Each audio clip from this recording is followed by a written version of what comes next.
Bonjour à tous.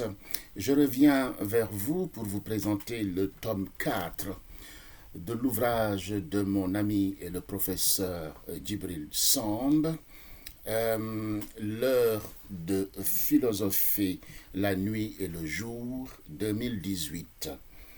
Comme sous-titre, nous avons Quand vivre, c'est philosopher.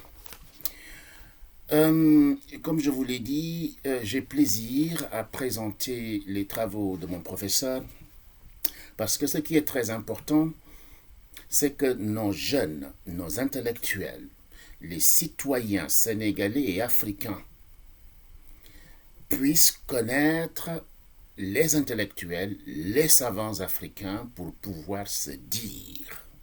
Bien souvent, quand j'étais à l'université de Franche-Comté, on posait des questions à mes amis sur l'Afrique, etc. Et bien souvent, ils suspendaient la question pour aller faire des recherches et revenir 2 jours, 3 jours, 4 jours pour donner une réponse, ou venez me voir pour me demander, grand-pape, est-ce que tu connais ce sujet-là? Non. Nous devons soumettre à la sagacité de nos jeunes tout ce savoir encyclopédique qui ne doit pas nous faire rougir. Nous ne devons pas baisser la tête, puisque nous avons des érudits dans la tradition, mais aussi dans le monde universitaire académique, au sens noble du terme. Et le professeur Djibril Samb en fait partie. Il crée pour nous les conditions pour pouvoir nous envoler. C'est-à-dire que le travail du professeur Djibril Samb consiste effectivement à nous donner une fondation, la fondation sur laquelle nous allons nous appesantir pour nous envoler. De grands auteurs, je n'aurai pas ici le temps de vous citer les grands auteurs, ce qu'on appelle des auteurs, des livres d'autorité. Des livres d'autorité, puisque le professeur Djibril Samb, quand il va traquer le savoir, il va chercher effectivement qui sont les auteurs d'autorité. Ceux sur qui on peut se fonder. Mais il ne va pas prendre les interprètes, etc. C'est ce qu'il m'a appris dans l'exégèse interne du texte, c'est-à-dire le texte qu'il dit. Et parce que l'interprétation est plus facile. Il y a des maîtres de la pensée, c'est ceux-là qu'il faut aller chercher. Et s'il faut contredire, c'est ceux-là qu'il faut contredire. Donc je voudrais vous soumettre effectivement ce travail, le travail du professeur Djibril Samb. J'ai commencé par le tome 1 et maintenant je suis au tome 4 et suivra le tome 5. Quand vivre, c'est philosopher. Quand vivre, c'est philosopher. J'espère que vous le voyez bien. Voilà. Qu'est-ce que le professeur Djibril Samb nous dit? Il nous dit ceci. Le tome 3 de l'heure de philosopher la nuit et le jour était intitulé « Quand philosopher, c'est vivre ». Le titre du tome 4 « Quand vivre, c'est philosopher ». Tend à marquer que la réciproque est vraie, tout au moins dans l'univers des philosophes grecs de l'Antiquité, mes prédécesseurs. C'est parce que vivre et philosopher est un tout et tout un que philosopher est tout un que maintenant le journal est devenu mon principal cadre d'expression. La formule est un peu acerbe, elle est un peu drue. Aussi bien, loin d'être une succession de propos fragmentaires, ils forment un ensemble très solidaire, très solidaire non seulement dans le cadre d'un volume pris intrinsèquement, mais aussi d'un volume à l'autre. Il y a toute une cohérence dans le travail du professeur Djibril Samb. Ainsi, ma critique du philosophe allemand Hegel, je reviendrai dessus, que le professeur attaque dans un face-à-face robuste. Hegel a beaucoup raconté des histoires sur l'Afrique. Mais le professeur Djibril Samb, pour mieux le tacler, et aller chercher les sources sur lesquelles, à partir desquelles, Hegel a commencé à s'exprimer. Et ça, c'est intéressant. Je remercie le professeur, puisque depuis qu'effectivement que j'ai lu ce passage-là, je suis allé voir effectivement cet auteur que je commence à découvrir, à lire, etc. Le professeur Djibril Samb nous dit cette fois-ci, la critique du natif de Stuttgart s'accentue dans deux directions. Tout d'abord, j'examine à nouveau l'une des principales sources de Hegel en la personne d'Antonio Cavazzi, qu'il ne lit pas toujours scrupuleusement, c'est-à-dire que Hegel n'est pas sérieux. Ensuite, je le compare à l'un de ses aînés et néanmoins contemporain, Juan Herder, 1744-1803, que je suis allé aussi chercher ses ouvrages, qui a la grande honnêteté de ne pas chercher à justifier coûte que coûte ses propos, ses propres préjugements. Il a le comportement d'un authentique savant, que rien ne devrait distinguer extérieurement de celui d'un honnête homme. Il est aussi un grand humaniste, toujours soucieux et respectueux de l'humaine condition ainsi que de sa dignité. La physique et l'astrophysique restent pour moi deux objets majeurs de la réflexion philosophique. Vous savez très bien que le philosophe antique avait savoir de la totalité et totalité du savoir. Il devait toucher à tous les domaines de la pensée. Et je me rappelle cette belle formule qui disait de Platon à l'Académie, nul n'entre ici s'il n'est géomètre. Passons. J'ai continué de m'intéresser aux exoplanètes, de plus en plus fréquemment découvertes, etc. Entre autres préoccupations philosophiques, je signale la redécouverte de la nausée de Socrate, de Sartre, excusez-moi. Non pour adopter sa philosophie, mais pour marquer notre convergence sur la notion d'étrangeté. L'étrangeté du monde. Je me rappelle très bien, j'avais un sujet qui s'intitulait l'étrangeté. La notion d'étrangeté, etc. Passons. C'est ainsi que j'ai dû, des semaines durant, commenter Sartre, toutefois à partir de ma vision de l'étrange. Le séjour à Dakar de Bruno Péquignot, professeur que j'ai bien connu à l'université de Besançon. Je ne savais pas que Péquignot était un philosophe. Je le connaissais comme sociologue, spécialiste de la criminologie. C'est avec lui que nous avions appris à l'université de Besançon toute la théorie de la déviance, la criminologie avec le professeur Besset, etc., etc. J'ai des amis à l'université de Dakar qui ont suivi ses cours à l'université de Besançon. Je viens d'apprendre effectivement qu'il était aussi un éminent spécialiste de Spinoza, alors que pour moi ce n'était qu'un simple sociologue, ce qui n'est pas une mauvaise chose. Mais vous savez très bien que traditionnellement, les philosophes étaient doublés de sociologues, ethnologues, etc. Je me rappelle, puisque je suis africaniste, j'ai beaucoup d'amis africanistes au Musée de l'Homme, beaucoup d'africanistes qui sont agrégés de philosophie, qui sont passés par l'ethnologie. Je pense à Philippe Laburto-Torra, etc., etc. Bref, passons. Le professeur Djibril Samb est quelqu'un de rigoureux et très honnête. Il me rappelle ici quelqu'un, il dit ceci: le séjour de Dakar de Bruno Péquignot, un spinoziste averti en mars 2018, m'a conduit à méditer longuement sur Spinoza, philosophe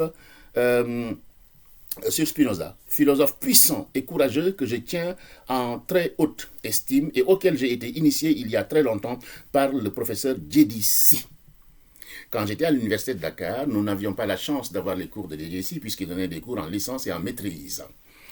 Mais je me souviens très bien, ce professeur-là, effectivement, l'un de mes maîtres à l'université de Dakar, un homme volontairement très effacé, mais d'une rare rigueur intellectuelle et morale, effectivement. Comment ne pas me souvenir qu'il dirigea de main de maître mon mémoire de maîtrise consacré au premier dialogue de Platon, qui comportait sous une forme quasi achevée l'essence de tous mes travaux ultérieurs jusqu'à mon commentaire de l'Eutyphron de Platon, figurant dans la bibliothèque fondamentale du cours de philosophie antique consacré à ce dialogue en 2018 par l'université de Paris 4, mon université d'origine. Et je signale aussi que les Américains citent et utilisent les travaux, la traduction, le commentaire de l'Eutyphron du professeur Djibril Samb. Dès le mois de mars, dans la foulée de mes réflexions antérieures sur le transhumanisme, j'ai attaqué le problème le plus grave et le plus effrayant que puisse poser un philosophe et que seul aperçoit dans sa démesure comme dans son éblouissement clarté, dans son éblouissante clarté, le philosophe de ce temps. L'humain peut-il prendre le contrôle de son évolution et l'orienter? Je répète, une question fondamentale. Avec toutes les prétentions, l'homme à qui on a donné cette faculté de penser et de raison, penser aux intelligences artificielles, à tout ce qu'on peut faire. Et le professeur se demande, le philosophe ne peut pas manquer de se poser cette question. L'humain peut-il prétendre le contrôle de son évolution et l'orienter? Cette interrogation est née de mes méditations sur l'évolution des biotechnologies, du génie génétique et des neurosciences, notamment qui a induit la possibilité d'agir sur la génétique humaine et de la modifier. J'examine en tant que philosophe les facettes,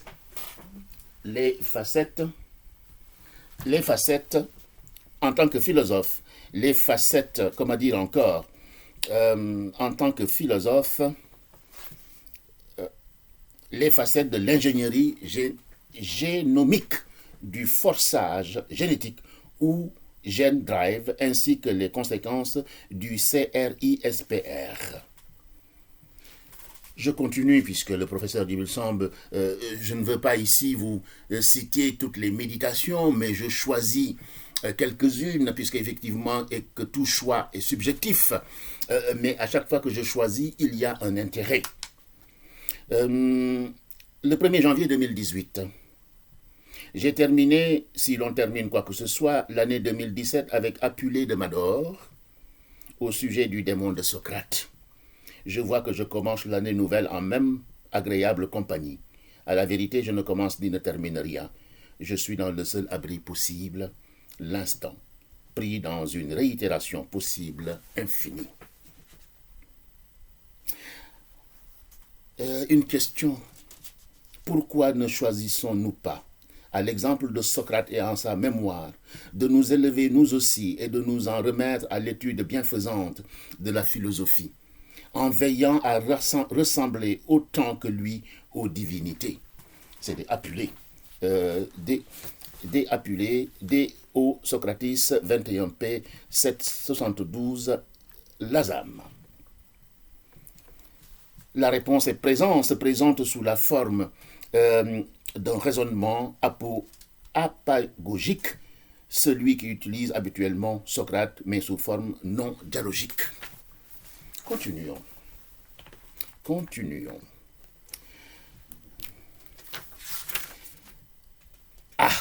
Je vous parlais des sources. C'est le 10 janvier 2018 que le professeur Djibril Samb attaque, Hegel, puisqu'effectivement, il se consacre à voir quelles sont les sources de Hegel.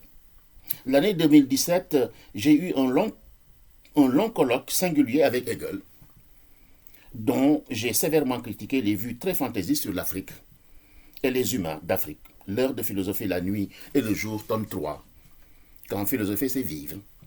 Le lecteur du tome 3 de mon journal se souvient sans doute des propositions peu honorables de Hegel et peu dignes d'une philosophie éclairée, soucieuse du bien-être humain. Cette année, tout au moins durant le premier semestre, je serai en compagnie d'un autre penseur allemand, John Gottfried von Herder, que je découvre, que j'ai commencé effectivement à lire.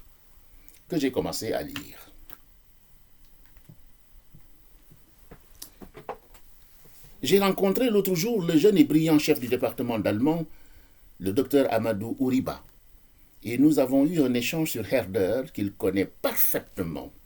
Le professeur Djibril Samb est un savant modeste. Et comme je vous ai dit, il va toujours, quand il a une inquiétude, une question, il va chercher ceux qui savent. Et c'est ainsi qu'il avait travaillé.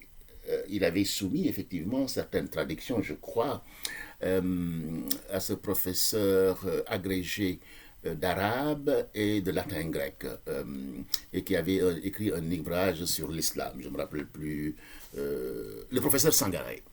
Excellent penseur, excellent intellectuel. Je m'incline devant sa mémoire.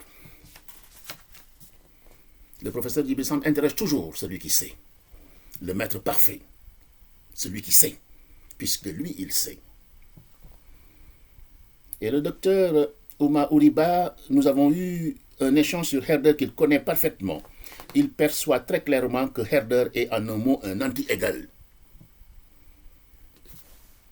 Le 11 janvier, il dit ceci, 2018, on doit garder à l'esprit que l'intrication que j'ai souvent abordée fait partie des principes essentiels de la physique quantique. Il aborde la physique quantique, un sujet que moi, je ne maîtrise pas et qui me fait peur, mais qui est extrêmement beau, un sujet extrêmement intéressant, extrêmement intéressant. Le 20 mars 2018, le professeur nous dit « Un fait passé inaperçu ne cesse de me donner à réfléchir. Il s'agit de l'idée récemment admise par le Pentagone d'un usage limité ou tactique des armes nucléaires. » On en est, on est dedans. Vous voyez ce que le professeur dit touche en fait le monde. Nous sommes aujourd'hui le 16 mars 2022 et vous savez qu'il y a une tension au niveau mondial ou européen si vous voulez entre l'Ukraine et la Russie. Le professeur Djibril Samb pose la question du nucléaire. C'était le 20 mars 2018. Regardez, à 2 jours près, si on peut dire. Bref, continuons. Ah, le professeur Ibrahima Sow, que le professeur Djibril Samb n'oublie jamais, le 24 mars 2018, comment ne pas évoquer in limine avec émotion notre collègue et amie Liliane Kestelou, devant la mémoire de qui je m'incline respectueusement. Elle restera à n'en plus douter dans nos mémoires avant qu'à notre tour, nous ne transmettions sa mémoire aux générations futures. Si la répartition des tâches me confie le soin de prononcer l'éloge funèbre d'Ibrahima Sow, je n'en ai pas moins une pensée émue pour Amidou Dia, qui fut mon cadet et mon ami cher au lycée Charles de Gaulle de Saint-Louis. Mon cher Ibrahima Sow, pour prononcer cet éloge, je dois le temps qu'il dure. Supposer non seulement que tu es encore de ce monde, mais également que tu es au monde. J'annonce clairement la couleur. C'est bien en philosophe que j'entends m'adresser à toi devant nos collègues, nos amis et très proches ici présents. C'est donc aux philosophes que je m'adresse. Je ne parle pas de notre métier, mais de notre vie. Oui, philosopher, c'est vivre. Mais qu'est-ce que vivre? Réciproquement, vivre, c'est philosopher, certes, mais c'est aussi se préparer à la mort. C'est avec religiosité que j'écoute cette vidéo. Il y a une vidéo, effectivement, sur cette éloge funèbre du professeur Djibril Samb. Tant il m'inspire, tant il m'inspire. Lisez le texte, écoutez la vidéo. Je suspends puisque si je continue, ce serait intéressant, mais je préfère vous donner seulement quelques séquences puisque le but, c'est que vous possédez cet ouvrage, ces ouvrages, vous les gardez. J'ai tous les ouvrages du professeur Djibril Samb. Tous. Et je les griffonne. Je donne beaucoup d'ouvrages, mais je ne peux pas donner les ouvrages du professeur Djibril Samb, tant j'ai tellement écrit, tellement surligné, etc., etc. Parce qu'à chaque fois, il me renvoie à. Et étant un étudiant relativement sérieux, chaque fois qu'on m'indique une bibliographie, je vais chercher, je vais regarder. Le 24 juin 2018, alors je suis né un 24 juin, donc ce passage me touche. Le professeur dit « L'idée que le noir ne connaît aucun sentiment humain revient souvent dans la relation historique de l'Éthiopie occidentale. Il peut ainsi vendre, croit-on, ses ascendants comme ses descendants pour un morceau de toile. pour quelques eaux de vie et surtout pour quelques bouteilles de vin d'Europe. Cavazzi rapporte qu'en 1654, un homme qui avait fini de vendre toute sa parentèle se présenta au couvent des Capucins de San Salvador et se plaignait de n'avoir plus personne à vendre et manifestait son dépit par force cris, pleurs et gesticulations. Un détail retient cependant l'attention. Ne se livrent à de telles pratiques que ceux qui ne sont pas encore convertis au christianisme. Rien ne saurait donc mieux illustrer le rôle civilisateur du christianisme. C'est pourquoi tout ce qui prouve la cruauté du nègre, que ce soit réel ou controversé, ou qu'il s'agisse d'un fait divers plus ou moins exagéré, justifie la présence civilisatrice de l'Occident chrétien. Dans le fond, les nègres des trois royaumes ne semblent connaître aucune règle morale.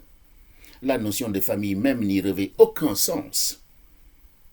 Règle puisqu'on peut vendre son père, sa mère, femmes et enfants.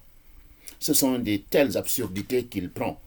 Il parle de Hegel à la lettre, qui font penser à Hegel que les nègres ignorent tout simplement la morale et lui font se demander s'ils sont des hommes. Tant les pratiques qui leur sont attribuées paraissent même tout bonnement infra-animales.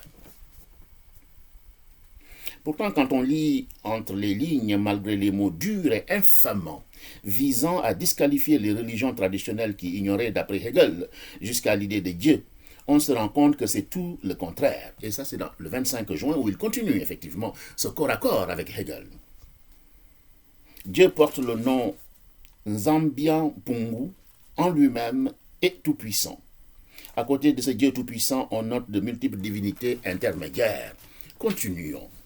Le 26 juin, Cavazzi, dont je vous ai parlé, cherche à tenir l'éclat d'un culte riche, complexe et coloré par l'odeur du sang des sacrifices humains pour suggérer qu'il ne s'agirait pas de véritable religion, mais de culte satanique et barbare.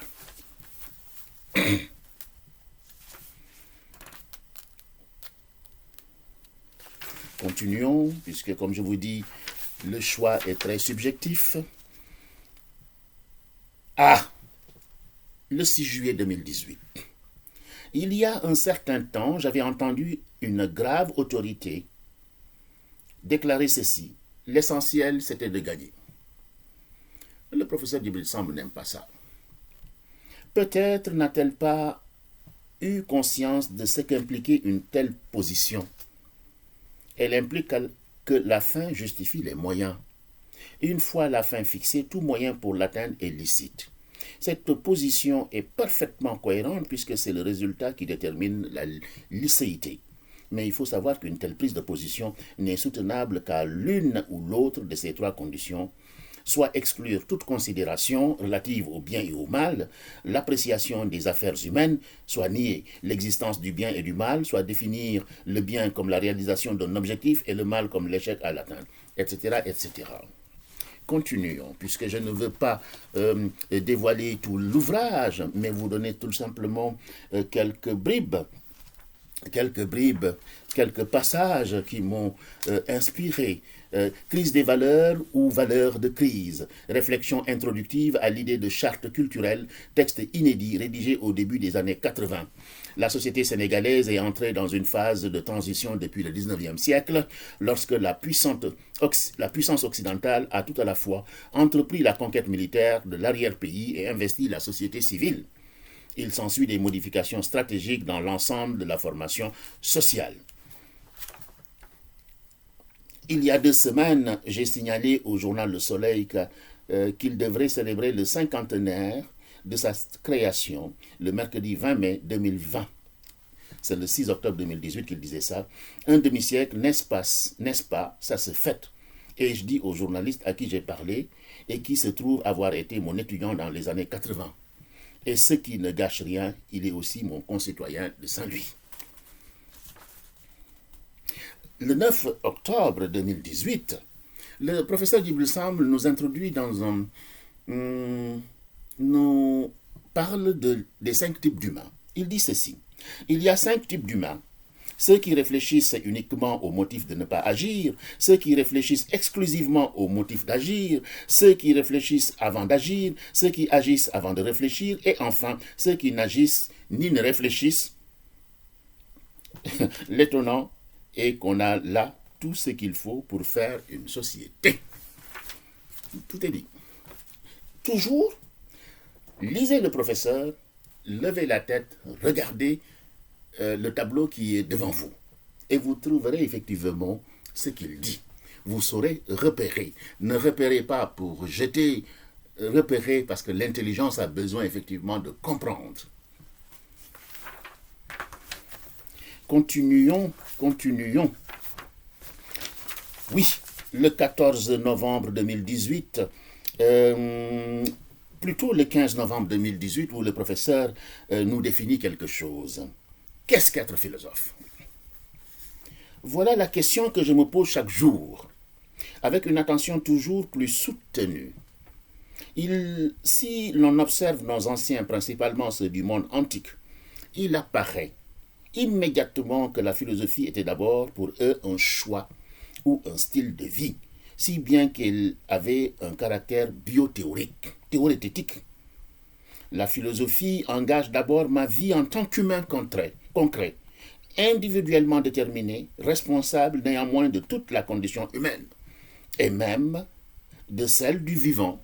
Je cherche à être le plus humain possible, c'est-à-dire plus radicalement humain. Je vous invite à lire un excellent ouvrage du professeur Hadot, et je vous disais que le professeur Hadot était soit le président du jury de thèse du professeur Djibril Samb ou était membre du jury. Et je ne suis pas étonné effectivement que le professeur Djibril Samb, parle effectivement de la philosophie comme mode de vie. Que signifie être radicalement humain, ou tout au moins être le plus radicalement humain? C'est le 16 novembre 2018 qu'il aborde ça. Nous le savons, l'humain relève d'abord de la condition animale, qui est la condition commune du vivant ayant atteint un certain degré de complexité. En tant qu'il appartient à la condition animale, l'humain est animal au même titre que n'importe quel animal, ni plus ni moins, mais il se distingue de tout autre animal par le fait qu'il jouit en plus d'une raison supérieure, capable d'exprimer oralement, dans un langage parfaitement articulé, des pensées, des idées et des sentiments de toutes sortes, abstraits ou concrets. C'est puissant, rien à dire. Par ce côté qu'il a conquis à partir de prédispositions de nature, l'humain appartient à la condition humaine. J'aurais pu développer. En le lisant, j'ai tout de suite beaucoup d'auteurs dans ma tête, africains, occidentaux, qui expriment cela. Nous continuons.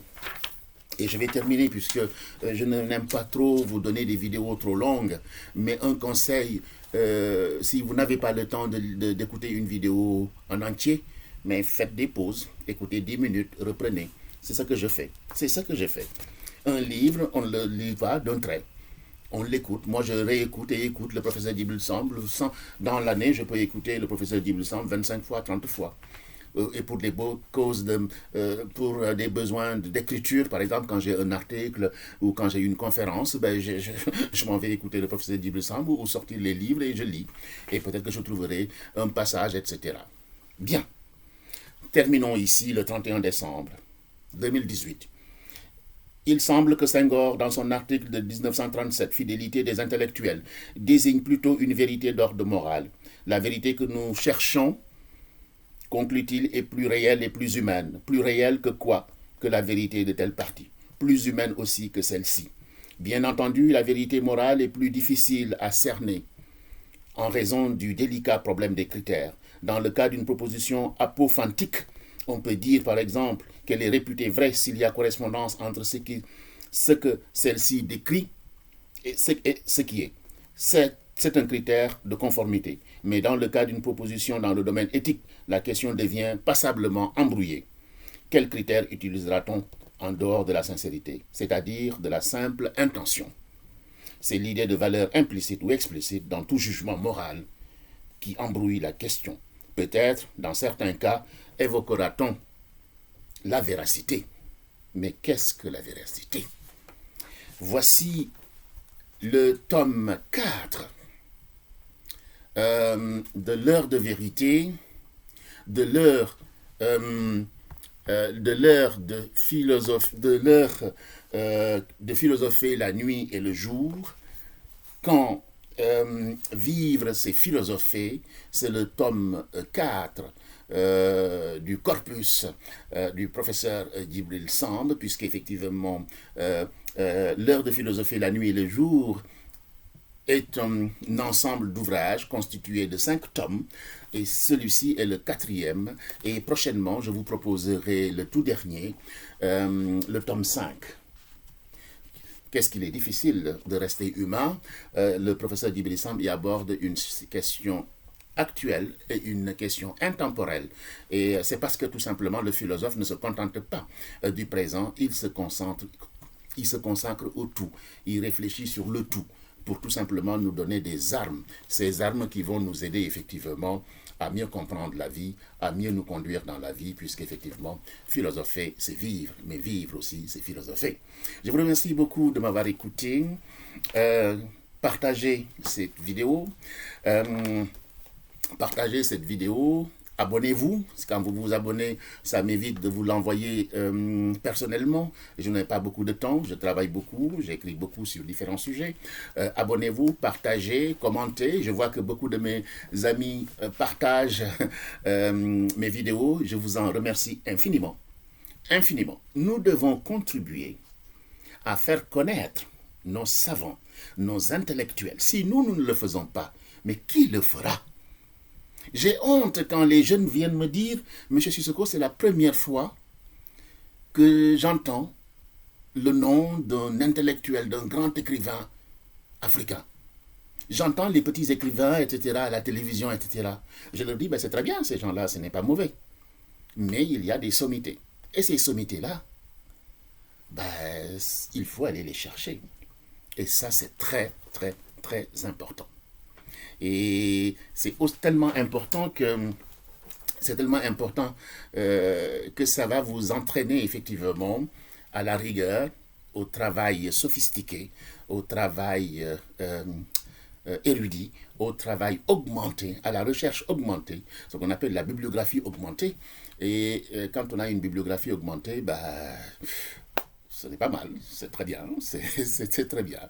On ne perd pas beaucoup son temps parce qu'on va à l'essentiel, on a déjà l'essentiel et on va à l'essentiel. Donc je vous remercie beaucoup de me suivre, je vous remercie beaucoup de faire connaître à votre façon les grands universitaires, les grands savants, les grands professeurs que nous avons, et, pour que nos jeunes puissent savoir, moi je connais très bien le professeur Djibril Samb, mais je découvre plein de choses. Chaque fois que je le lis, je découvre. C'est une nouveauté. Et ayant une relation particulière avec lui, je lui envoie des mots, il m'envoie des mots, et il y a une synchronicité, je n'allais pas dire une synchronicité, mais des connivences. Des parcours de vie où effectivement partout où il est passé, il me semble, je suis passé par là. Le professeur Djibril Samb a des relations, mais j'ai connu ces relations-là et je me dis mais finalement est-ce un accident que je connaisse le professeur Djibril Samb? Je ne sais pas, mais en tous les cas, en toute modestie. Et je salue mon père, Madi Dabo Sissoko, qui était un ami de Abdelkader Fall. Ce Abdelkader Fall, qui était ministre de l'Éducation nationale et qui était un parent du professeur Djibril Samb et qu'il a reçu au lycée Gaston Berger de Kaolack. Mais quand j'ai découvert ça, je me suis dit, mais ce n'est pas possible. Nous avons en commun Kader Fall. Chers amis, il y a tellement à dire sur le professeur Djibril Samb, ses écrits, ses pensées. Il nous met à disposition une fondation. Une fondation. Cette fondation, c'est l'image Du nain juché sur le géant. Le professeur Djibril Samb étant le géant, et nous, on vient se poser sur ses épaules. Et on voit plus haut. Oui, c'est fait, tout est construit. Je voudrais aussi saluer ici mon ami Pape Noy de Saint-Louis. À bientôt et merci beaucoup de me suivre. Pape Bakary Sissoko depuis Paris. À bientôt.